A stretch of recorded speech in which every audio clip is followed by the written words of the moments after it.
The next session is future economy. It actually, we segue well into this. Multilateralism, of course, can only work if it's supported by robust economic systems that work. Something we hear more and more is that market failures have brought us to this point, even failures of our economic models to adequately assess the risks we face. So, is the current economic system fit for purpose? If not, what is the recipe we need to follow now to get it right? To help us set the vision for this session, I want to welcome Christopher Hirst to the stage. Christopher is Director General of the European Investment Bank. Come on up. And whilst you're doing that, I do want to prep our other speakers in the interest of time. Carlos Manuel Rodriguez from the Global Environment Facility, Paul Ekins, University College London, Dr. Lee White, Minister of Water, Forest, Sea and Environment from Gabon, Eric Usher, Head of UNEP Finance Initiative, Nicolas Villa from MasterCard, and we've got a couple of remote speakers, so do start getting yourselves ready whilst Christopher is speaking. Yeah, come on up. Come on up. Take a seat. Yeah. Okay, good afternoon, good morning rather, everybody, and thanks very much to the organizers for the invitation to participate in this meeting. I understand we're on before lunch, so we have to do our best to try to keep the discussion concise. We heard from Sonia Layton-Cohn earlier today about the UN conference of 1972 and the objectives that were set at that moment in time. So it's natural, I think, for us to ask, how are we doing? How have we done in the last 50 years? And the reply is, it doesn't look very good. Since then, of the order of 60% of birds, fish, and reptiles have been wiped out. And of the animals we have in existence today, animals and plants we have in existence today, approximately half of them are facing extinction. And some estimates are that we're losing of the order of 150 species per day. In 1970, global carbon dioxide emissions were of the order of 15 billion tons a year, and now we're emitting 35 billion tons a year. And so over the last 50 years, average global temperatures have gone up by more than 1 degree centigrade, eating up most of the margin that we had in order to keep the climate within manageable levels. In fact, over the same period, the amount of plastic we produced, and unfortunately the amount of plastic waste that follows from that, has increased tenfold, and currently we're emitting close to 10 million tons a year of plastic litter and microplastics into the oceans. In fact, if we were to continue on the same path that we are today, we would end up with more plastic than fish in the ocean by the middle of the century. So what does all that mean for the future economy, which is the topic that we're talking about now? Well, we've seen from the work of Professor Partha Dasgupta and his review on the economics of biodiversity that we are maintaining our current GDP production through depleting our natural capital. Over the last 30 years, GDP per capita has grown at the order of about 4% per annum, and a fairly good conservative assumption is that at least half of that is come through using up our natural capital. But clearly we cannot continue in this way, but the problem we have is we don't have the accounting processes and procedures and practices in place in order to properly account for the loss of our natural wealth. But what we can do, at least, is to start pricing the goods that we use and the resources we use at the proper economic value, including the environmental damage they cause. And we do today begin to have a view of what the price of carbon dioxide emissions are. We have a value, we can begin to think about that, if only partial. And what is certainly clear is that the massive subsidies that are in place on fossil fuels, notwithstanding the current price hike in energy that has happened in the last year or so, have to be phased out. But in the absence of these economic prices, we do need to have government regulation to control pollution. We need regulation on emissions. We need regulation on building standards, on equipment, which we heard before in the last session. and we need standards on the use of the use of plastics. But to move forward rapidly, we need to also mobilize the power of consumers and the power of investors. And a key tool here, which we just touched on in the last session, is transparency about the ESG standards the businesses are adopting. In fact, this will become obligatory for listed companies in the EU in the coming year. And we at the EIB have already made this an obligatory requirement, obligatory disclosure as a necessary condition for doing operations with my bank. Since proper attention to ESG means a more sustainable company over the longer term, finance gets cheaper. And we see this through the green bond market, which has grown dramatically since the first green bond issued by the EIB, by the way, nearly 15 years ago. And last year, the market was of the order of $500 billion. And if it continues to grow at the same rate, we'll soon be at $1 trillion market, if not this year, then certainly by next year. The only proviso to all that is we should recognize that we are talking about 50 shades of green here, and that it's important that to continue harmonization of standards and transparency for individual bonds, how they meet these particular standards. But beyond green bonds, we need other financial instruments for other purposes. And particularly, we have to find a way of funding innovation. We need innovation across the whole range of green technologies. We need it around improved collection, separation, treatment of waste. We need it around new feedstocks and plastic substitutes. Now, typically, research and development has been funded through grants from the government to companies who do that research. But one thing that my own institution has been heavily involved in is using those grants to provide a partial guarantee to bank loans. So that if the loan is successful, the guarantee is not needed. If the loan is less successful, then some of the grant money is used to pay back the loan. Now, this is very important because it allows banks to enter into this space which they otherwise wouldn't be able to do because the activities are too risky for them.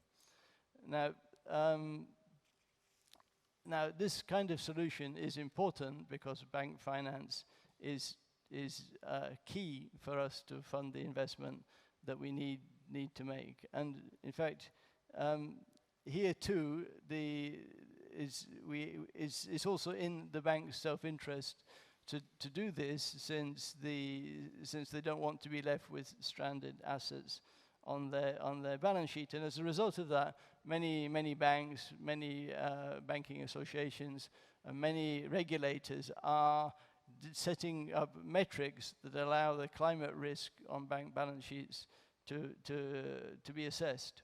Now, we were able to do that for climate because we have a clear vision of where we're going with climate. We know we want to be net zero, and we know it has to be by the middle of the next century, and this century, and that gives us a target, a benchmark that allows us to compare every business with this pathway that we have to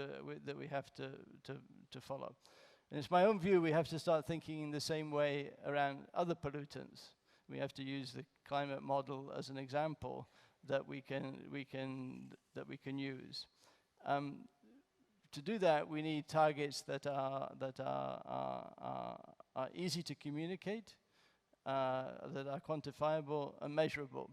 And many of the targets we have today are quite partial. They're setting a target for a certain percentage reduction of a certain type of activity by a certain date. And I think we have to try to go beyond that if we want to have this groundswell of action in this direction, as we begin to see for climate.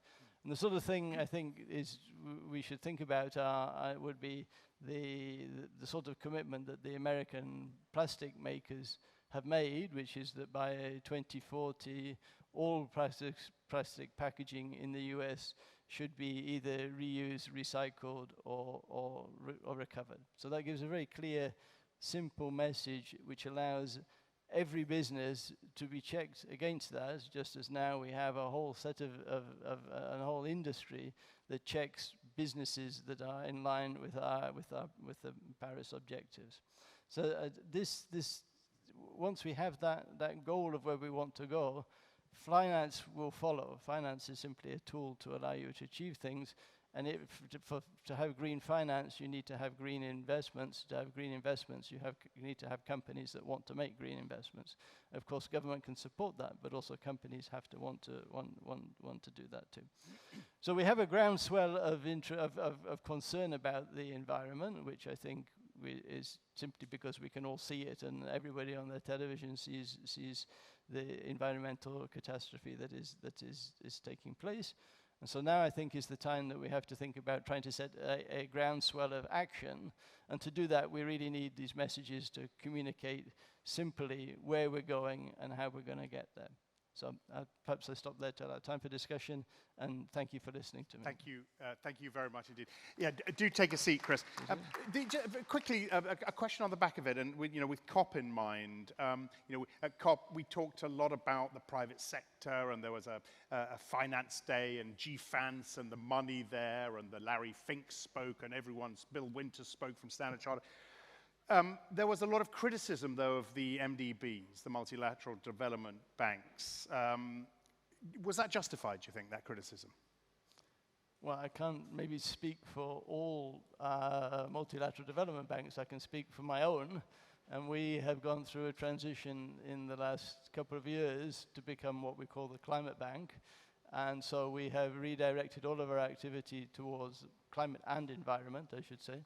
So we have set clear targets that at least half of our business will be involved in supporting positive contributions to climate and environment. And everything which is the other side of the coin is everything which is not a climate project, and there are good things that we should do that are not climate projects, vaccines for COVID being one example, but all of those things have to be at least aligned with the objectives of Paris. And in order to do that, we require businesses to disclose what they're doing and what their path is in the next 5 to 10 years, and what exactly is their medium-term strategy to get that. Now, we're not going to judge that because we're not capable to do an audit of every company, but that's for public and the stakeholders to see that and to put pressure on companies to make sure they keep moving in the right direction. Yep. So at least for EIB, I think we've done our bit. I think other banks, maybe they struggle more, and probably having the significant American shareholding under Trump didn't help the process very much. Okay. All right, look, welcome to the panel. We've got plenty to talk about. I want to start with, we've got two speakers, as I said, remotely. Morina Borini from the OECD and Lina Maria Montoya from Banco Colombia. And Romina, I want to start with you because I know you have to shoot off. You are the Director for Wellbeing, Inclusion, Sustainability and Equal Opportunity at the OECD. A lot of talk, and I've spoken a lot to the former Secretary General, Mr. Gurria, about the Beyond GDP agenda. Has that agenda delivered, in your opinion? Yeah, thanks so much for the question, and hopefully you can hear me well. It's a pleasure to be with you. Unfortunately, I couldn't be with you physically, but this is indeed quite a big agenda. It has been for the OECD and many others, and with a lot of actors, I think, being in the room today.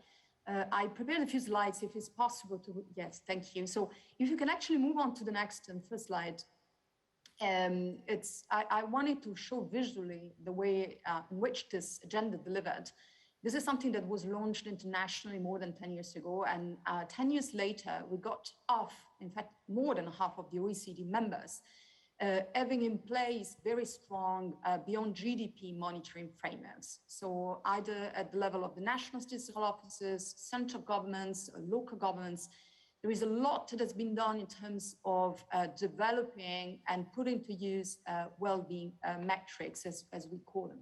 And the other good thing to say in terms of the extent to which this agenda delivered is that really a common language has developed and has emerged. So, 10 years ago, I think when we're talking about beyond GDP, we're actually still using very different sort of tools and languages. And today, I think there is a very, very nice sort of common intersection. If you go to the next slide, I want to comment perhaps on, the growing challenge and that we have been seeing, and also what, in a way, constituted perhaps a sort of what needs to happen next to make sure that this agenda fully delivers, which is really how the governments are using it, concretely those well-being indicators and those well-being tools in a way that informs sort of the design and implementations of policy. So it's really about sort of moving forward with the policy sort of implications of this work. So here you got a few examples of OECD countries that are actually using it almost on a daily basis. So I'll start with New Zealand, which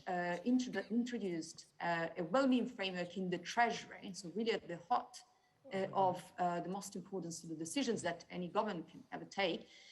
So they have a very interesting framework that allows them to sort of incorporate a number of well-being considerations and really sort of the indicators into the budget priorities as they define them each year.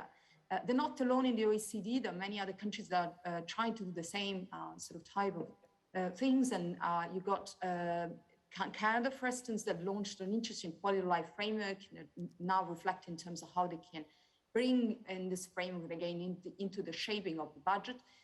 You got Italy. We hosted it yesterday at the OECD, a very important workshop with the Italian Ministry of Economy and Finance, and they're explain to us how, again, there's sort of every year when they have to define the budget parameters, they do that by looking at the inputs that this budget may have on the well-being of people as defined by very, very sort of specific definitions and indicators. And you got in the OECD areas a number of other sort of experiences. So it's not all OECD countries that are doing it. Of course, this is a slide that only looks at the OECD reality, but also some developing countries, I must say, the LAC countries actually are quite active on this field. But more needs to happen. If you go to next slide, just a very quick example of one of the countries in the OECD. This is perhaps one of the countries, a small one, but not necessarily sort of usual suspect in this agenda. Slovenia, that worked with us to understand how they can, again, design policy decisions really with the view of improving sort of well-being in their population. So we work a lot with them to design a tool that allows them to understand what are the greatest well-being priorities beyond GDP priorities, but also what that would entail, when it comes to sort of to policy action. And so this is this type of exercise that we have to do sort of a more systematic basis to understand, again, how do you go from sort of multidimensional well-being policy objectives to actually very specific measures and reforms that allow us to do better in terms of people's well-being. Next slide, and I'll try to move on this very quickly, also because I see that Eric is in the panel, and so is going, of course, to deep dive into these issues of how we can develop measures of impact that are the same across the public and private sector. If you can please go to the next slide. I would like to say that one of the focus for us at the moment is trying to align the agendas in terms of how we measure the success again beyond GDP and beyond financial performance. So how do we actually align those measurement agendas across sectors? So we're doing it with policymakers, standard sectors through the IMP platform. And I'm not going to say much more about it again, because Eric, I assume, will cover some of it. And of course, we are working on the alignment of those big measurement and input evaluation frameworks together with companies and investors as well. So next slide gives you an indication of one piece of work we just finished, which consisted in unpacking the OECD Wellbeing Framework originally conceived for governments. So we actually impacted and sort of come up with a version that can provide direct steer for action to the private sectors and to the investors. And so the way we're looking at this is essentially looking at indicators that capture the way in which businesses are making a difference to the well-being of stakeholders. And that includes the communities, the local communities in which they operate, but also, of course, the well-being of consumers they serve and the well-being of their employees. And so, the chart, it gives you an idea why this actually creates sort of a very virtuous circle when you try to sort of to adopt the same type of thinking, but not just thinking. I mean, of course, we're talking about as well providing incentives, how you essentially redefine public policies in a way that can incentivize the good behaviors of companies in terms of trying sort of to define actions and operations that maximize people's well-being. So in this work, we're trying sort of not only to come with exact metrics that they capture the very good behavior, but also try to understand again how public policies, more broadly speaking, can support, that type of dynamics in the private sector, away very much into with what governments are trying to do themselves. Yep. In my last couple of slides, and I'll be very brief on this, I want to actually just mention one very specific area where we are concentrating our efforts at the moment. And this is something that is important for the Beyond GDP agenda, but also, of course, for the broader issues of SDGs. And this is something that also the previous panels has just discussed. So if you can kindly move to the next slide, please.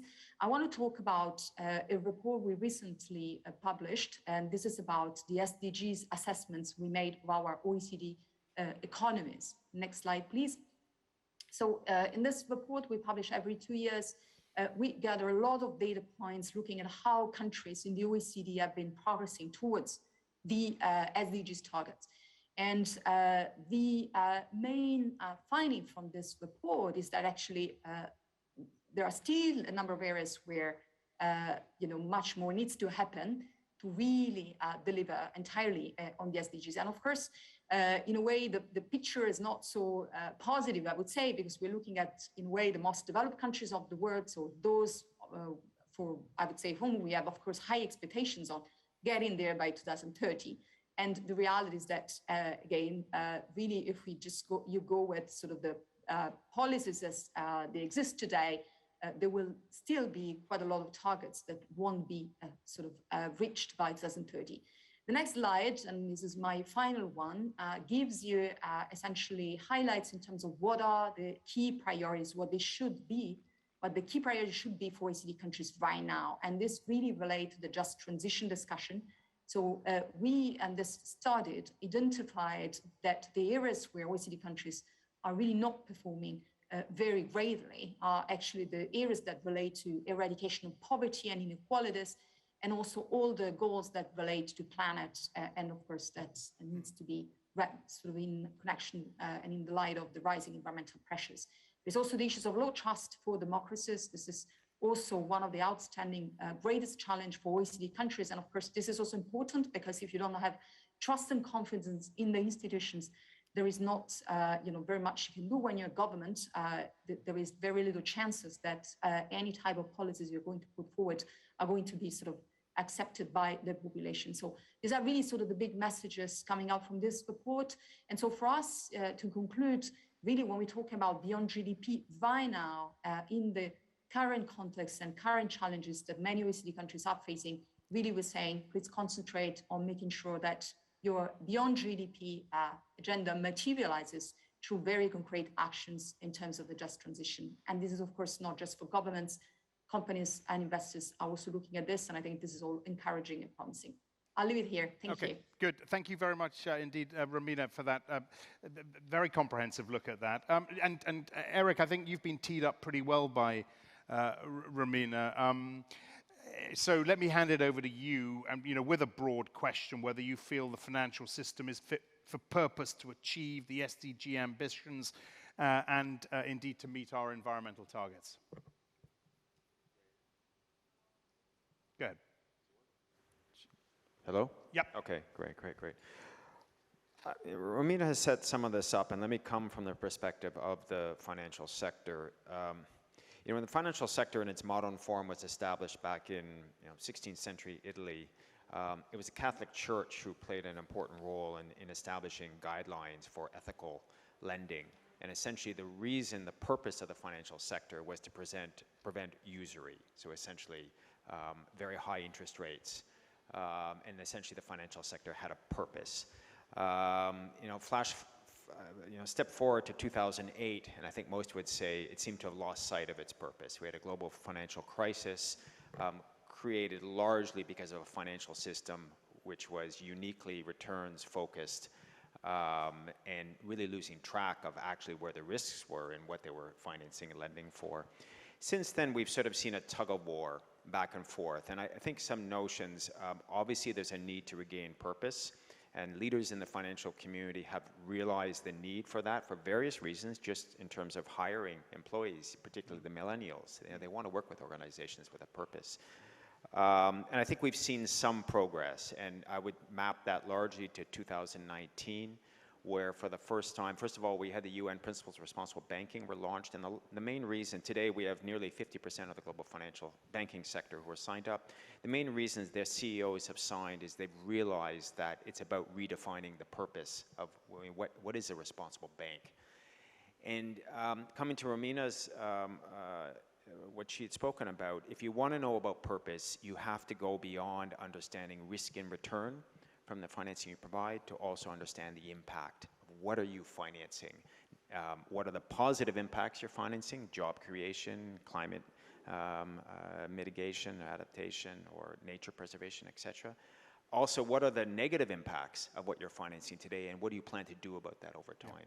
So we have seen progress in the recent years, and a very important milestone was in Glasgow was the launch of the International Sustainability Standards Board. It's called the ISSB, which will be integrated into accounting practice, and it'll start to be an expectation of corporates to start to disclose publicly to the markets not only financially relevant data, but also impact relevant data. So we start to have the language which is at the basis, at the center of what you need to understand if you want to define purpose. Were you, just very quickly on the back of that, were you impressed by the SEC's latest announcements? I know there was some disappointment, particularly on Scope 3, but what generally were you impressed with that? I think, as we've heard some comments earlier, if you want to start tracking these issues, it's difficult. And we hear a lot of controversies, questioning greenwash, stuff like this. And I think, there was an Italian monk in 1494 who defined for the first time the modern accounting system 500 years ago. It's taken 500 years to get a fairly sophisticated system. Impact accounting is really just getting started. And so we definitely have to acknowledge that it's not perfect.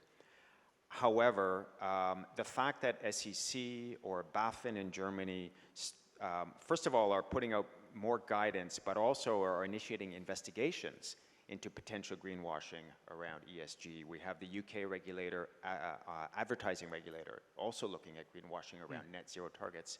For us, the most important thing is the signal when regulators get involved, everybody straightens up and realizes that they're being watched. And so I think that the step that the SEC is taking is incredibly important in terms of the signal it sends. Is it enough? No. We need to see more progress. And one of the real sticking points is around the notion of what is financially material. Because financial regulators will mostly say you only pay attention to what we call the outside in. So what happens in the world that affects your business.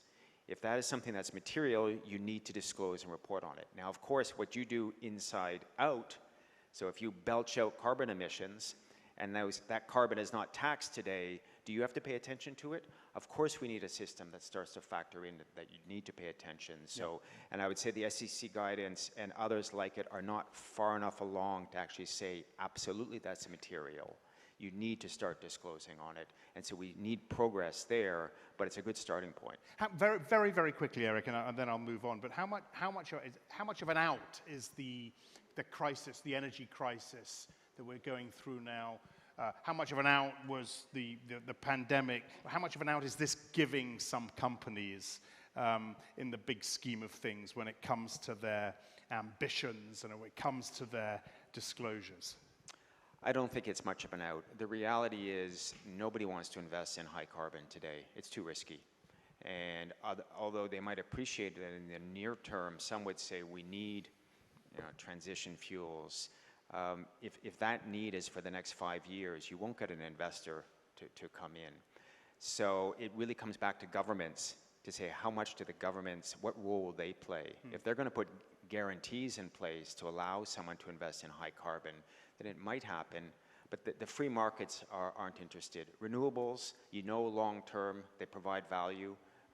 They are going to generate power. There's going to be good offtake for it, and so investment will happen there. And things like the large offshore deal that was announced by European Commission and others in recent weeks, very, very important development. I don't believe for fossil fuels on their own, the markets are that interested. Okay, okay. You know, Carlos, I'm going to come to you in a second, but Minister, I want to come to you first. I mean, Eric mentioned governments and what governments need to do. I mean, Gabon, there's been, you know, a lot spoken and written about the progress that you've made and the moves you've made, the law passed allowing you to trade carbon credits. This was a country traditionally reliant on a fossil fuel economy. You've transitioned impressively to a green economy model. Minister, tell us more about what triggered this transition, what allowed you to do it, and how you can, I guess this is the important part, how you can really effectively build on what you've done. Thank you. As a scientist who's now a minister, enjoyed Johann's talk this morning. I'm now trying to apply my science to... Should we feel comforted that scientists are now ministers? I guess we should, right? Absolutely. Gabon was here 50 years ago, and our late president, Omar Bongo, made a commitment, and he went back home and he created the first ever dedicated Ministry of Environment. And he was there again in Rio, and in Rio, in his speech, one of the things he said was, all too often in Africa, we have felt obliged to develop at no matter what the cost. He was talking to the fact that Africa is perhaps the least developed of the continents, that classically natural resources are ripped off the continent and transformed into higher value products offshore. And the environmental cost of that has been neglected over many years. And he went back and he adopted an environment law. In Rio Plus 10 WSSD, we announced the creation of 13 national parks. After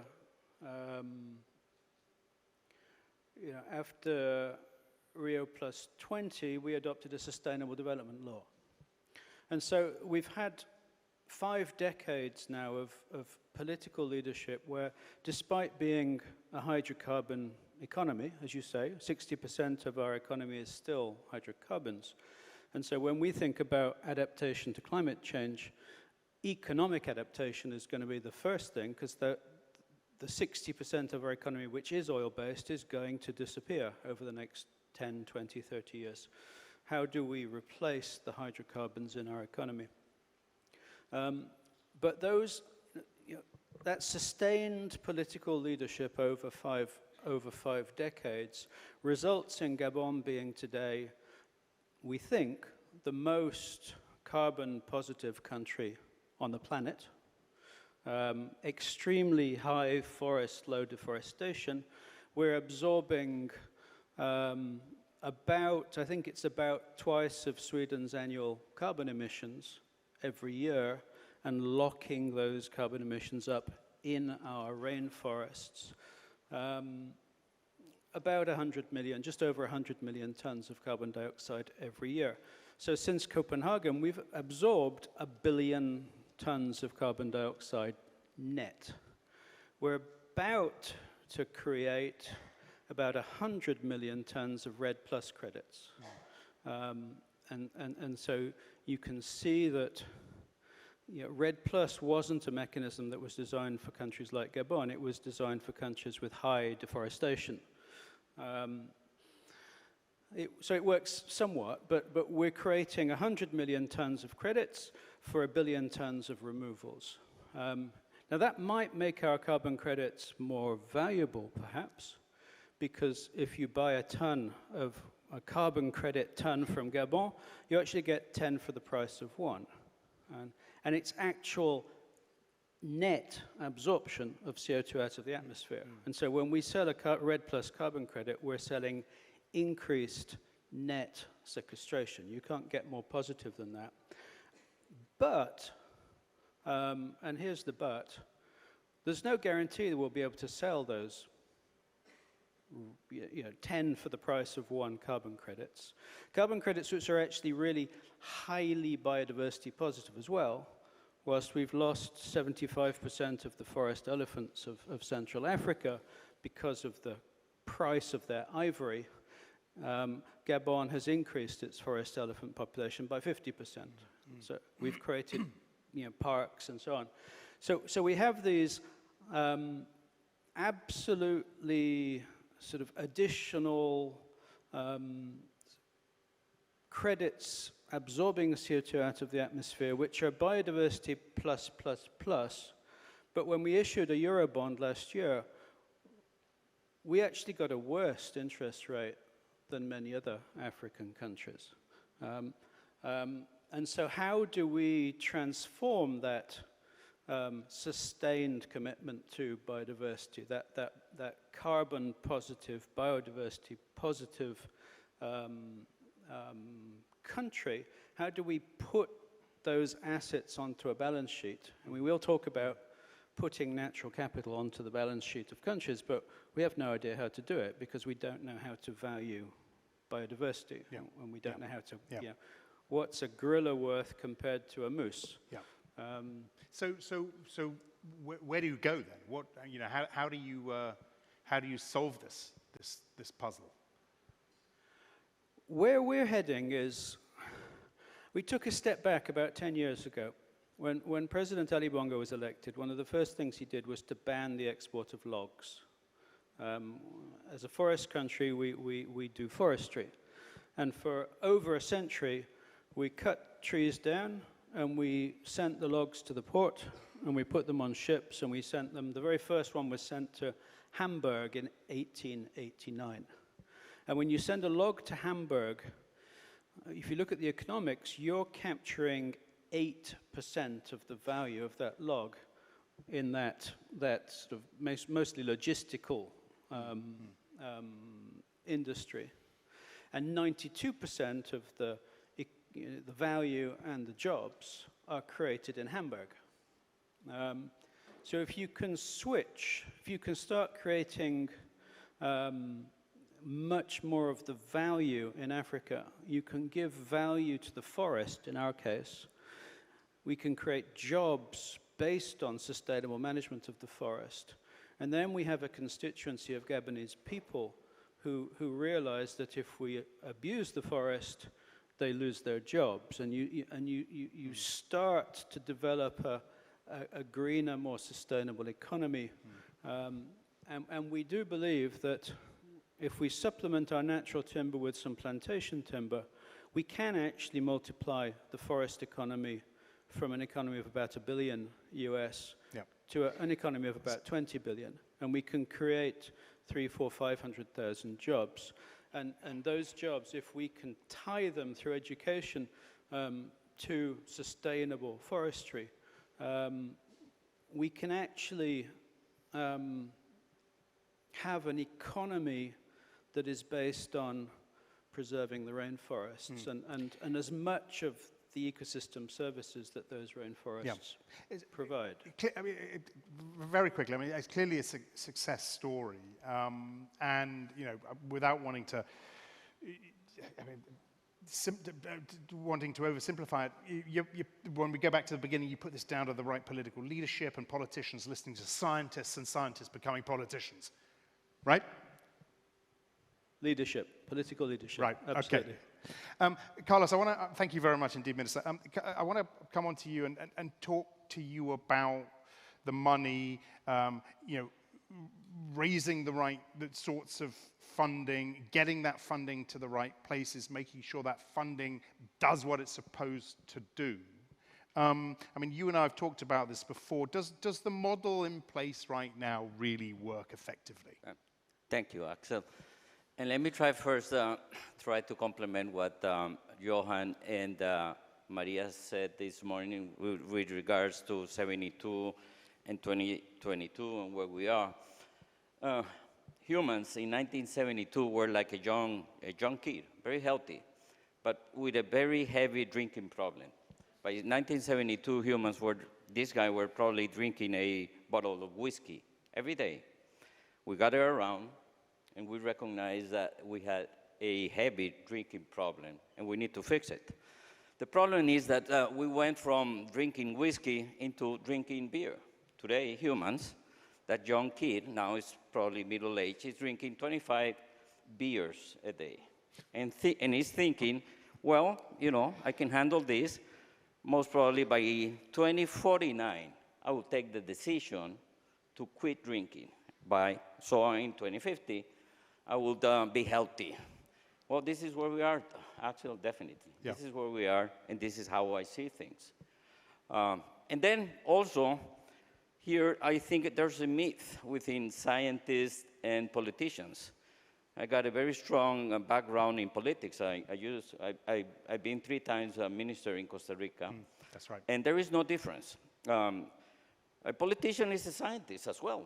I asked questions, I did research, I wrote papers, I came with, you know, with hypotheses, I put evidence, and I took decisions. So there is no difference within, you know, the decision-making processes of a politician and a scientist. We normally... Not in Costa Rica or Gabon, but in many countries there are, right? I mean, we see scientists as those guys who work on natural sciences, mathematics, and chemistry, but politicians are also scientists. The problem is that we don't teach the scientific methods to our young kids, so they are unable to ask the questions, to do the analysis, and take the right decision, and yes, go through, you know, the learning by doing.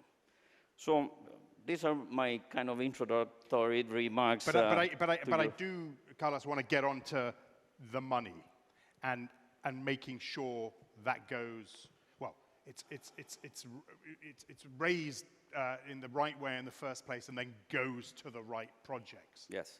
So the money is an issue in terms of the implementation gap that was brought in the 2 previous panels. It's not a matter, the challenge is not a matter of money.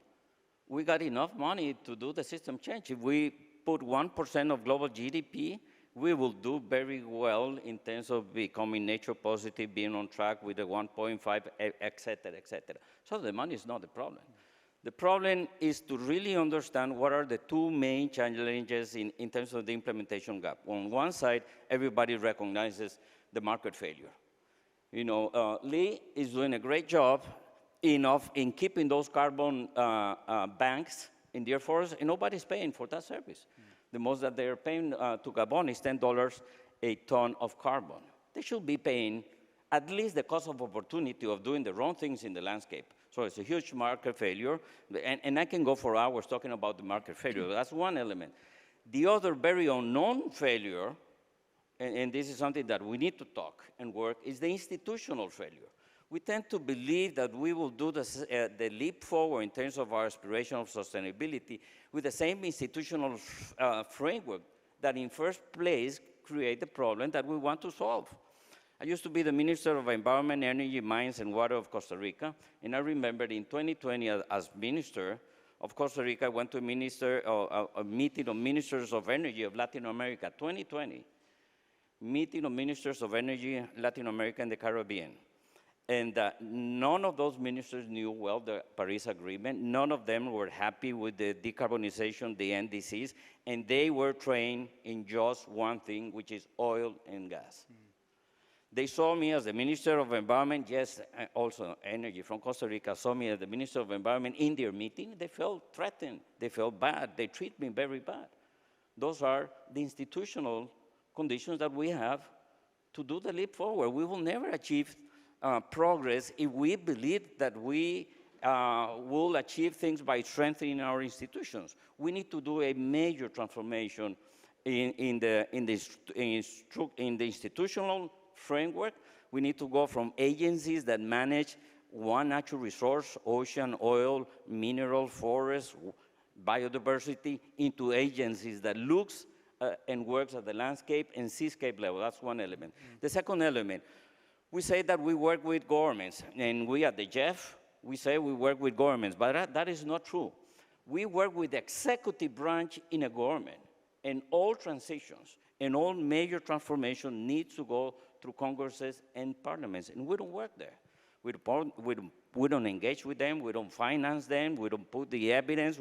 We just support the executive branch, a minister or a couple of ministers, so they go to the COPs, UNFCCC, CBC, and then because the minister or even the president agrees on that, we all believe that that is going to happen, and that is far from reality. We don't understand the real politics at the domestic level, and we need to address them. So it's not a matter of moving the money. And by the way, we need to move more money more efficiently. And the money is not going to come from the north to the south. The money will come from all sources, particularly domestic sources, when countries understand that it's in their own self-interest to invest in the transition. I don't see any country, even the poorest, the less developed nations in this world conditioning, investing in education and health for more ODA.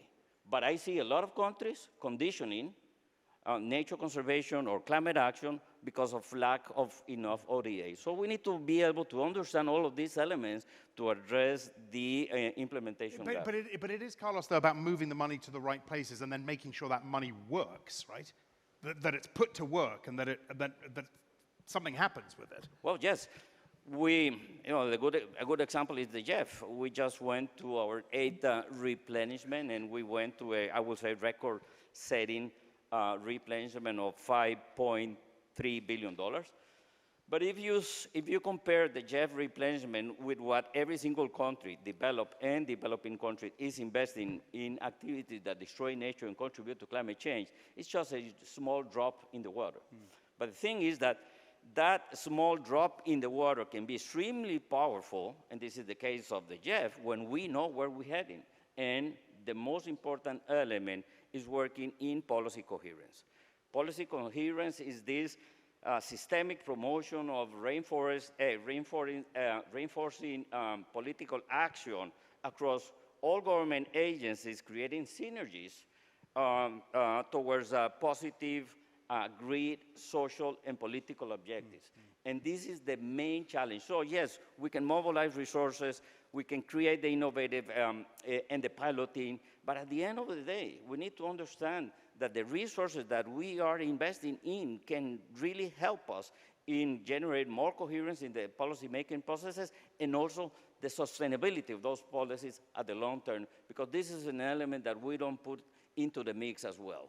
We tend to believe that we have the right policy and that is enough. Those policies may be threatened by political changes, by social changes, by the economic environment, and we need to understand how do we create the conditions for that to be sustainable in the long run. Okay. Look, we can come back to this, and I want to get to our audience, but I do want to give Lena, Nicola, and Paul an opportunity just to lay out their thoughts. Paul, let's start with you, and actually sort of going back to the beginning and looking at the system as a whole, the capitalist system as a whole. Is it working? Yeah, let's do that. And I mean, the first thing to say is there's lots of different kinds of capitalism. Capitalism, if we look at the United States, United Kingdom, Sweden, Germany, we are all capitalist countries to some extent, but we do things in different ways. If we take a reality check on all of them, and particularly in this room, we've heard some wonderful things going on from some very environmentally committed and very knowledgeable people. But we also heard from the scientists that that's barely moving the dial. Not only are carbon emissions not going down fast enough, they're not even going down. They're still increasing. So still, concentrations rising by 2 parts per million. So if we imagine that all these initiatives that we're talking about are enough, then we're clearly wrong. It is a system problem, and the system problem is that basically it is still possible within our capitalist system to make money out of destroying the environment.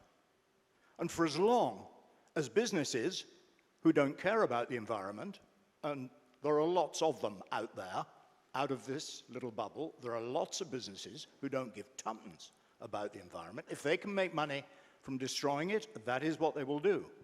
Similarly with the finance sector. Finance will always go where the money is. And traceability is really important, transparency is really important, but ultimately if the finance sector can go off and make a quick buck by destroying the environment, that's what they're going to do. So the system change that we need is to make it clear that you don't make money by destroying the environment, that you only make money by clean, green business. One way of doing that, and we've heard few references to that, is to get these environmental impacts into prices. I don't need to go back quite to the 15th century, but it was the economist Arthur Pigou who first invented the term of externalities, saying that this is a market failure. Nick Stern says it's the greatest market failure the world has ever seen. One of my pieces of research every year is to publish the net carbon price globally. The net carbon price globally. Shall I tell you something? It's negative. The net carbon price globally is negative. Globally, as a global community, we still subsidize carbon. Well, are you going to try to persuade me as an economist that the world is taking climate change seriously when it still has a net negative carbon price? Oh, come on. You know, I mean, this isn't the way the world works. And so we've got to be serious about that. We've got to produce copper. I was fascinated with our friend from the Copper Mining Association because I'm also doing some work with the International Resource Panel on financing sustainable mineral extraction. For my money, green copper, like green steel, initially at least, is going to be quite a bit more expensive than dirty copper, because of all the environmental impacts that have got to be sorted out in this mining, without which we won't get the minerals that we need for the renewables transition.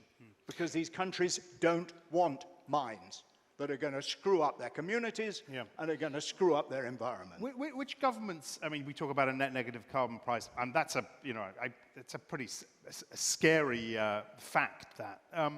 Which governments are you impressed with? On the mining side? On, well, all of this, the way they're dealing with this and trying to move this system on, trying to make the system right. All this stuff is curate's eggs. And in the sense that very many governments are doing a bit of the right thing. They normally are doing a bit of the right thing that is the easiest thing to do. My own government, I'm from the UK, we're doing renewables pretty well. We've now got to 30% renewables. We started paying an enormous amount for offshore wind, £150 a megawatt hour. It's now £40 a megawatt hour, so it's more or less competitive with fossil fuels. Even though, even then, when we get a big challenge, as with the Russian invasion of Ukraine, we know that that's a big challenge for European energy. The knee-jerk reaction of my government is what? To go and get more oil and gas out of the North Sea. Instead of saying, this is the big opportunity to boost energy efficiency and make sure that we gear up our infrastructure in order to use much less energy. Yeah. So, I mean, there are lots of examples, good and bad, in all sorts of countries, some of them actually on this panel, and we've heard a bit about them. Good examples, I have to say. But the system is not yet working as it will have to work if we're going to turn the big indicators around.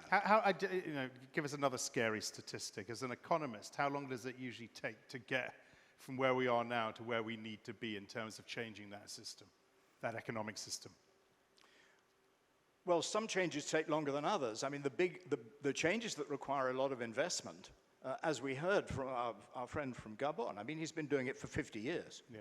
I mean, this is not, you don't change an economy fundamentally like that, but you can start putting the policy measures in place. I hope you're right that people won't still invest in oil and gas, because as we know, oil and gas is big investments, takes a long time to pay off. And if we're serious about climate change, these will become stranded assets. But I can still see quite a lot of real-world investors out there, especially at current oil and gas prices, who are prepared to take that risk, and actually they bet against the climate goals. They bet against those targets being achieved in the hope that they will make a quick buck while the going is good. All right. Nicola, I want to hear a little bit of, I guess what's going on the ground, the role of the finance sector in driving financial inclusion, driving sustainability, how, and you're from MasterCard, how we can use technology, digitization, if I can get that word right, to create opportunities for entrepreneurs, for SMEs. Where do you stand now on this? Thanks. Thank you. Yes, I'd maybe like to take the audience through a bit of a journey from the MasterCard side with reference to our SDG focus and SDG investments, right? So first of all, I always start saying that Amazon is not a river, Apple is not a fruit, and MasterCard is not a credit card company. We are a technology company that happens to have grown up in the cards business, but who over the last 10 years diversified the business, moving into consulting, big data analytics, artificial intelligence, cybersecurity, digital identity, cryptocurrencies. So our core business is still cars, but basically we're moving to technology areas that are supported by our network, which touches today 2.6 billion consumers, hundreds of thousands of merchants, and thousands of banks. So we are basically a global network that enable transactions, financial, but also transactions which are increasingly non-financial, as we do, for example, in a digital identity space. So we started to focus traditionally on SDGs, looking into financial inclusion, which was the most adjacent business, basically, opportunity to our network, right? And so 7 years ago, we provided a commitment to the UN General Assembly to financially include 500 million people around the world, which were outside of the formal economy. And we did it not because of a corporate philanthropy perspective, but we did it because we wanted to figure out whether we could make money with people that basically live with less $5 a day in business models and in technology services which are completely different from the one that traditionally serve to our affluent clients. And so we reached that commitment. So 2 years ago, we basically were able to financially include, again, 500 million people around the world, and also starting to make them more financially resilient. It's not only about basically being able to pay and get paid through digital means, but also to be able to save enough money to be able to guarantee your livelihood, but also, for example, access to credit if you're a small and medium enterprise. So we decided, therefore, to double the commitment, and 2 years ago, we went back to UNGA and committed to digitize 1 billion people, 50 million of which SMEs, half of which female entrepreneurs. So by working on those commitments, we started to understand again what the new business models and what new solutions MasterCard could provide to those people. We actually named the business units whose job is to drive this program, the new consumers business unit. And the idea again has been for us to move beyond corporate philanthropy and bring together this idea of doing good by doing well. So by helping 1 billion people become financially resilient, we will basically figure out how those in the future will be new consumers for MasterCard as well as for our competitors. We realized there not only that the payment infrastructure and technology will be important, but also data became important. So today, by enabling trillions of transactions every year, we're able to understand in real time what the status of the economy is. And so, for example, the last couple of years through the pandemic, we worked with more than 120 government agencies to help them understand what was happening in the real economy. In the tourist space, for example, we work with a number of marketing agencies of the government, many of them also in Africa, to understand which corridors were going to reopen, who was coming into the destination, where were they coming from, what would they want to see if they were coming to a destination compared to what they basically spent in the past. So we started to share data insights with the government and understand again what was happening to the economies. We then thought about a few years ago the next set of SDGs and the environmental focus ones, and we started to think about who we actually use our global network, our technology, our partnership to help capture negative externalities, price them into the products and services which are basically enabled by our network from a payment perspective. And so maybe 3 examples of what we're working on. First of all, in the city space, our first entry into the conversation was with the city of Chicago, who told us how 30% of their cardboard issue relate to their transit and transportation network. And so they talked to us about whether we could be using loyalty platforms, and we have probably one of the largest one called Priceless in MasterCard, as well as price incentives and data to help guide travelers into shifting their behavior and basically starting to travel in times of the day which were less congested to optimize the usage of the network.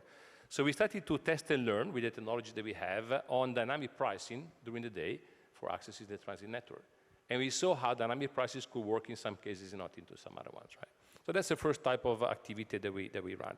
And our data allow us to basically to see in real time the policy effect at the micro level that the city was starting to take place in the transportation authority any given moment in time during the day. The second area, which is quite important for us, is tourism. Tourism is one of my most, I would say, profitable and important business for us because we enable cross-border payments around the world when people basically travel. And so we're starting to think about could we measure the economic impact, but also the environmental impact of a specific event. And so here in Sweden, we started to talk to the city of Umeå, which is hosting the Swedish rally every year, to try to understand, does the investment that the regional government does into this rally provide economic opportunity, really? Is it really about spending money, or is it about really creating GDP? But also, what is the impact of the events? How does the behavior of the people change at the moment that the participants to the rally and the spectators are given a number of incentives to basically change the behavior and consume in a completely different way? And we're doing this through a partnership, which is my third point, based on, I would say, new consumption. So we partner and we invested into a fintech here in Sweden called Doconomy, which is our global partner into the space, in helping those 2 billion consumers understand what the carbon footprint is coming from their spend. So we're able to measure maturity category by spend of a specific consumer. We apply the Holland Index, and we enable to help them understand basically not actually how can they spend less, but how they can spend better. Right? So the idea is to use this network to mobilize consumers. Now the next point to me, and what I actually personally focus on, is to start thinking about, back into what Harry Ferrar was saying before, the infrastructure piece. If you think about how the built environment is being green today, we speak about digitization, we speak about sensorization, we speak about new business models. If you look into what happened in the sensor business for the last 25 years, all sensors into this building became much more energy efficient, right? You can put them into renewable and connect them. They became context aware, they know where they are, and they became CPU savvy, so you can bring some computing into the sensors. Payment, however, is an afterthought. Yeah. So today I can walk into a building, I can, as Ari was saying, pay for the lighting per use. However, when I have to pay physically, I need to take for 2 weeks, get an invoice, and go in a completely different system. So can we embed payments into sensors is our next area of focus, and we're starting to invest into this space. I just need to hurry you a little bit. I want to get Lena in the conversation, but go ahead, to finish up. If you got, I think that's it. That's be the future. Good. And look, we can probably circle back to this with our audience. But Lena, Maria Montoya, apologies. You've waited a while, and I appreciate your patience. You've been on the screen the whole time. I want to get from Lena, by the way, is Social Impact and Innovation Manager at Banco Colombia. Talk to us about financial inclusion. We just heard, of course, from Nicola, but from your perspective, how can we ensure the principles of financial inclusion become part of this journey to a greener financial sector? Yeah, hi. So thank you very much for having me on the screen for so long. Yeah, since hearing you all, I want to tell a little bit of what we're doing on the ground, because sometimes we see all the figures so big and the problems so huge, but we also have to start working on the field and with the people, because people are making the decisions that are driving us to where we are and the challenges we are. So for example, in Bancolombia, which is one of the largest banks in Colombia and Central America, we have operations in Panama, El Salvador, and Guatemala as well. And as you know, Colombia had a problem for more than 50 years with armed forces in this problem. So when the peace process was occurring 5 years ago, so we said, what can we do so this doesn't repeat in the country? So we decided to work for the countryside, for the rural communities in Colombia, leveraging what we had on the field. We have correspondents, we have financial inclusion accounts. People could open those accounts through the phones, but we're not seeing the opportunities on the country. So we decided to put that as our core purpose, and we moved the foundation, the Bancolombia Foundation, to work to bring opportunities, because you can have the agreements, you can have opportunities, you can have government moving towards those problems, but if people don't have to eat, if people don't have job opportunities, they either cut down the trees in the forest or they will go to these delinquency opportunities, drug and so forth. So we moved the foundation to work there, but also the bank. And also we declare a core purpose. So Bancolombia measures its success not only for the financial returns, but also how we're doing with the financial well-being of our clients. And so we put all the innovation teams and people to work towards the development of the agriculture sector in Colombia, so we can bring those opportunities to the countryside of Colombia. And if we have a better countryside, rural communities, they wouldn't come to the cities. So when we think of that purpose that we have to bring the well-being for Colombian and citizens, we do mainly through three things. To promote strengthen the productive fabric of all. So we finance the agro, as I said before, is one of the main productive sectors that we want to finance. We want to build sustainable cities and communities, and we want to promote equity and financial inclusion. For example, we've developed one of the biggest digital wallets in Colombia, that it's Nequi. And now, for example, Colombia is a country of 50 million people, and now we have in those accounts more than 20 million people in Colombia. So in terms of financial inclusion, we have the opportunities, and Colombia has a very high standards for financial inclusion. But as a bank, we need to go further and see if that's creating the well-being. So we go into Romina's first intervention is how we're gonna measure our success beyond those financial metrics. And that's what we're doing. We're measuring all these that I've told you, that it's our core purpose in action. We're measuring the well-being of our clients. We're measuring the output that we're creating, those externalities. And also we have committed to 2030 to mobilize more than 125 billion USD to close those SDGs gaps, and we have set targets for this. So as a bank on the field that is an universal bank, we also bring communities, we work with them, but we also work with our clients. And one final comment that I want to make is that we know we've been talking about financial resources, how we can bring those resources to mobilize, to catalyze this impact. And we think the challenge is so huge. And then someone was saying the challenge is not the money itself, but it's where it goes, the money. But also that countries like ours in Latin America, we have the resources. We're very diverse biodiversity, the countries, and we also have wealth, but the inequities are huge.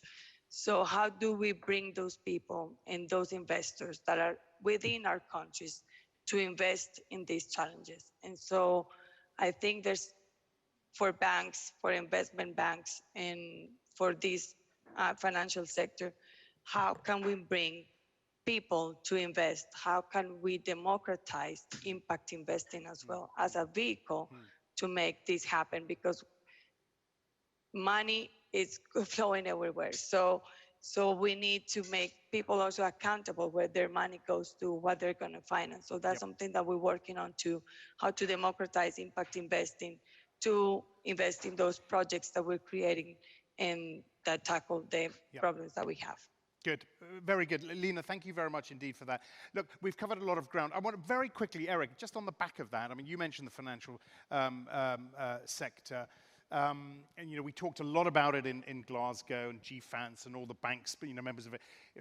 And we heard what Lena's bank is doing in this space. By and large, are the financial services companies, the investment banks, the asset managers, getting things right now, would you say? I think actually UNEP, we actually host, about half of GFANS is hosted by UNEP. We deal with the Net Zero Banking Alliance, the asset owners, so the big investors, and the insurers. And I think to your question, coming back to the original discussion around the purpose of finance, what we heard from Lena, the purpose of the banking sector is to enable and finance the community. And she gave many examples of that, which comes back to the question of if we're going to, for instance, we take climate, if we're going to decarbonize and bring down the 2 parts per million that we're going up and go in the other direction, we got to figure out how to get that community to start coming up with a transition that's going to move them away from the carbon intensive activities, economic activities. So the reality is it's not about a simple decision of divestment in the financial sector, and particularly for banks, and I would say for insurers, their whole value is in the relationship they have with their communities, with the clients. And so essentially what they need to figure out is how can they enable the transition? What role can they play? Capital can be helpful for that, but in itself it's not enough. And I think as we've heard, there is plenty of capital out there. Yeah. The problem is the frameworks to help move the community away from nature destructive, high carbon intensive activities today. It's not all there. There is good leadership, like in government, you have good leadership, and then how do you follow through? It's essentially, do you have the governance and the incentives all through the systems? Are people being paid to achieve certain targets that go beyond just financial return? As we heard, if there's good money to be made, somebody's going to do it. Yep. And so we need to be working together. I think the positive aspect is that the private sector, and this goes beyond finance, but also finance, realize the notion of understanding impact and setting targets, essentially setting policies about where we want to go as a bank, and we want to go in a direction that aligns with societal objectives like stabilizing climate change. They realize the need for that. Yep. And coming back to the Science Policy Forum here, the science is much more important to the financial actors today than it was a couple of years ago, partially because they're looking through governments, they're realizing policy application is comme ci, comme ça in different countries, but the science tells the truth. Yep. And so they realize if they can understand the science, they understand where policies are eventually going to be going, and they need to get there first. All right, look, I do have to wrap up this session now. Otherwise, we're going to miss lunch entirely. But there is one other thing I want to do. One of the youth members, Clara Botto, I think has an intervention, a very quick intervention. Yeah, go ahead, Clara. Yep, let's get Clara a microphone if we could. Right here, in the front. Yep.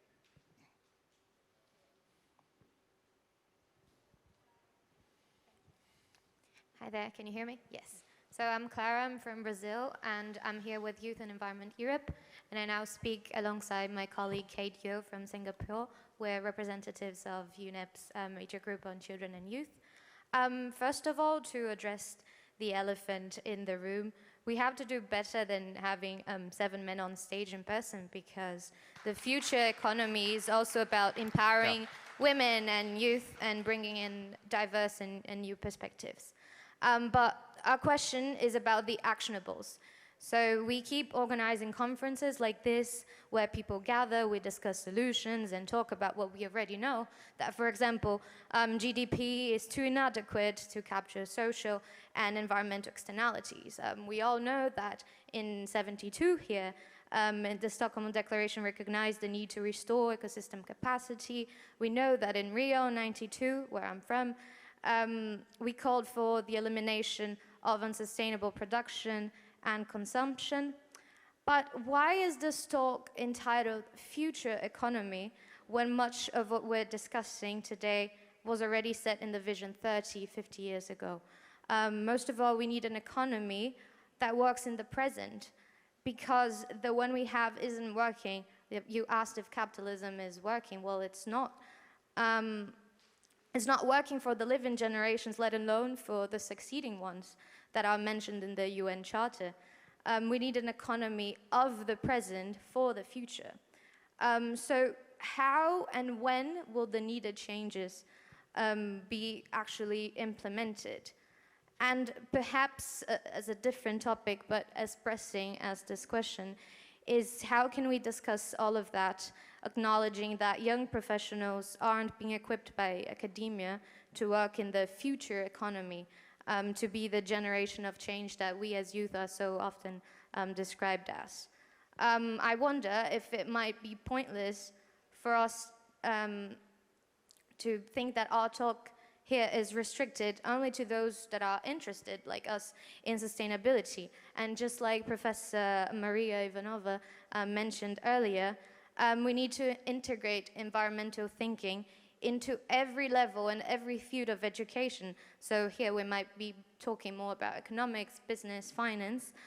Those students, they need to be aware of our issue and committed, because that's not what's happening. And I can tell I come from both a business and economics institution.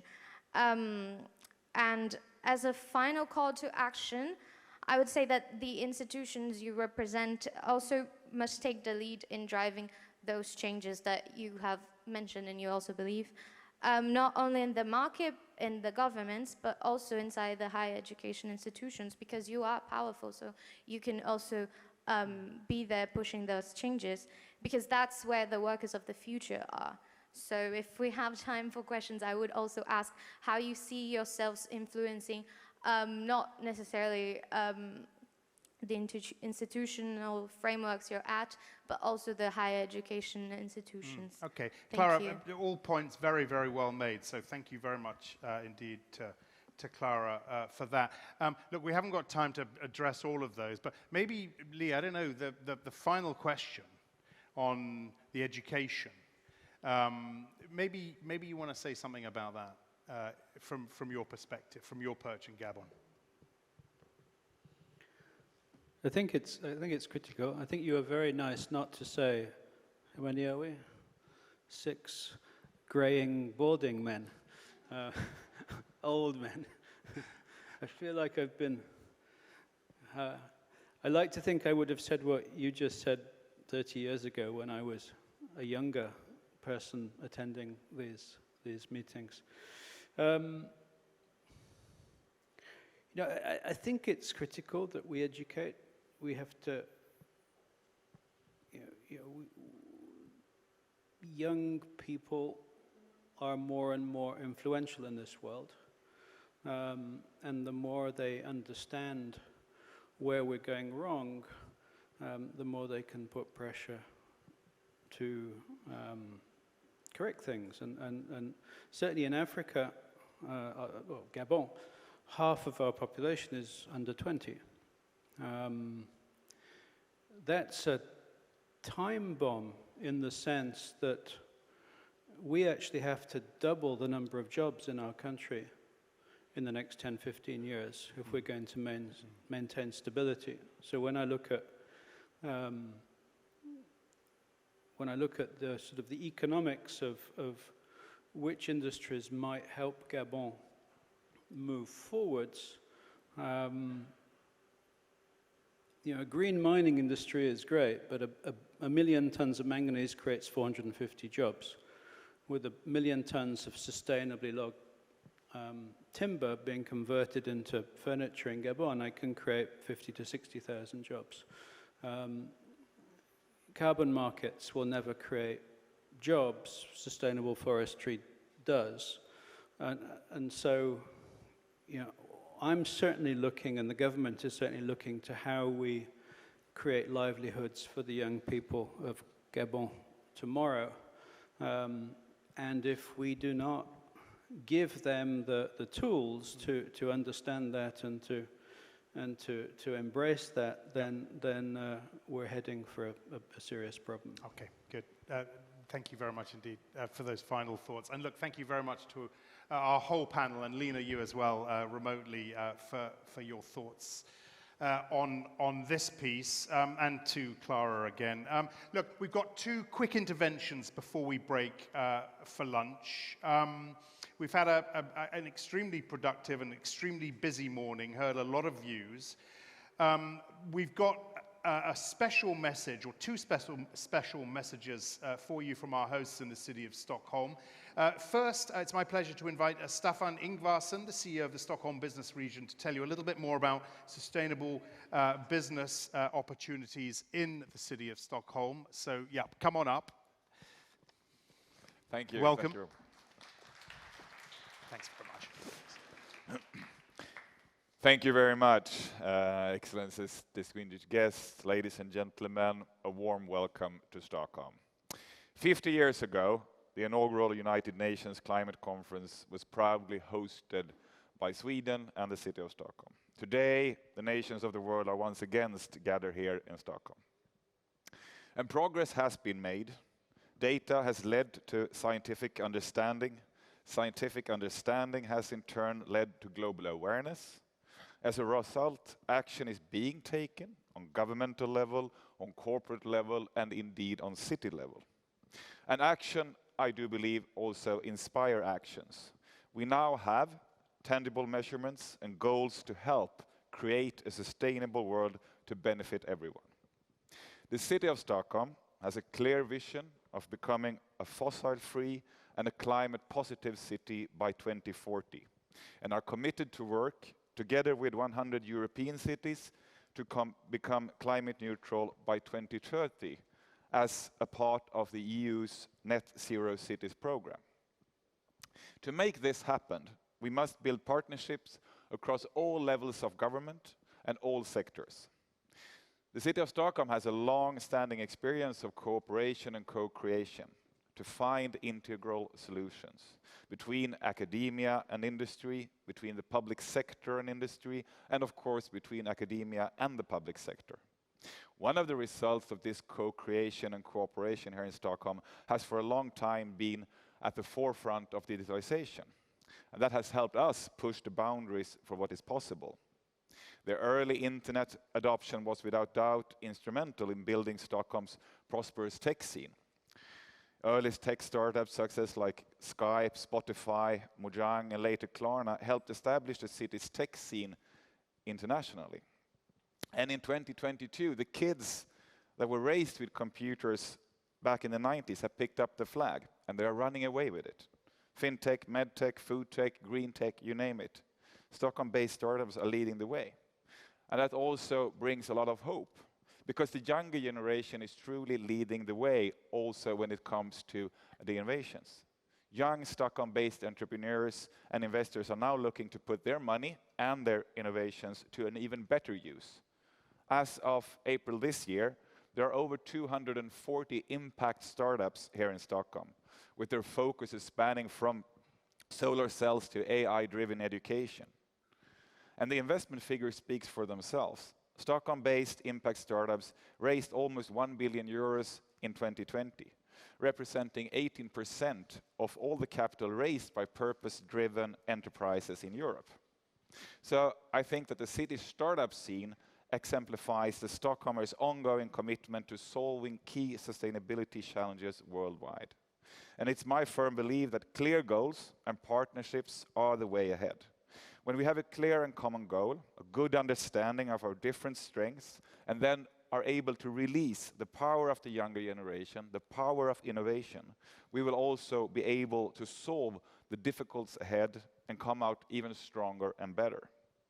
I hope that these days in Stockholm will help us take a few steps in reaching our common goals, and by that truly celebrating sustainability, innovation, and excellence. Thank you very much. Thank you very much, Staffan. And finally, the Stockholm Marathon comes at a very special time this year, marking 50 years of environmental action. This year's World Environment Day edition of the Stockholm Marathon is in partnership with the UN Science Policy Business Forum. David Friedell is the CEO of the Stockholm Marathon, and he is here to tell us a little bit more about that. David, go ahead. Dear friends, first of all, welcome to Stockholm. Today it's raining, but believe me, I can't imagine a more green and beautiful capital than Stockholm late May. My name is David Friedell, and I'm the CEO of a marathon group, who is the organizer of Adidas Stockholm Marathon.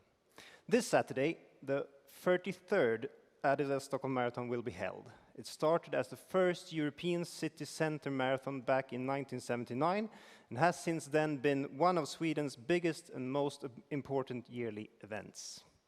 This year we will welcome 15,000 runners from over 100 nations to Stockholm.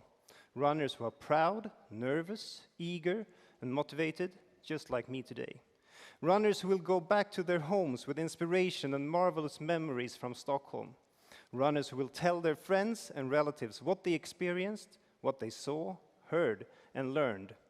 Runners who will inspire others, like you all inspire me today. We are all here today at this forum for a reason, maybe the most important reason ever.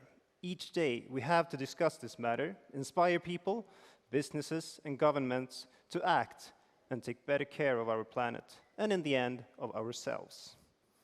Events like Stockholm Marathon are important for that discussion. This year, we're teaming up with the United Nations Science Policy Business Forum on the environment, and hopefully we can be one of the sparks that marks a change, a movement, a way forward. This Saturday, our 15,000 runners will be cheered by over 200,000 people on the streets of Stockholm on their 42 kilometers way up to the finish at the iconic Stockholm Olympic Stadium. And this Sunday, on the World Environment Day, around 6,000 kids will run for their future at the Stockholm Mini Marathon.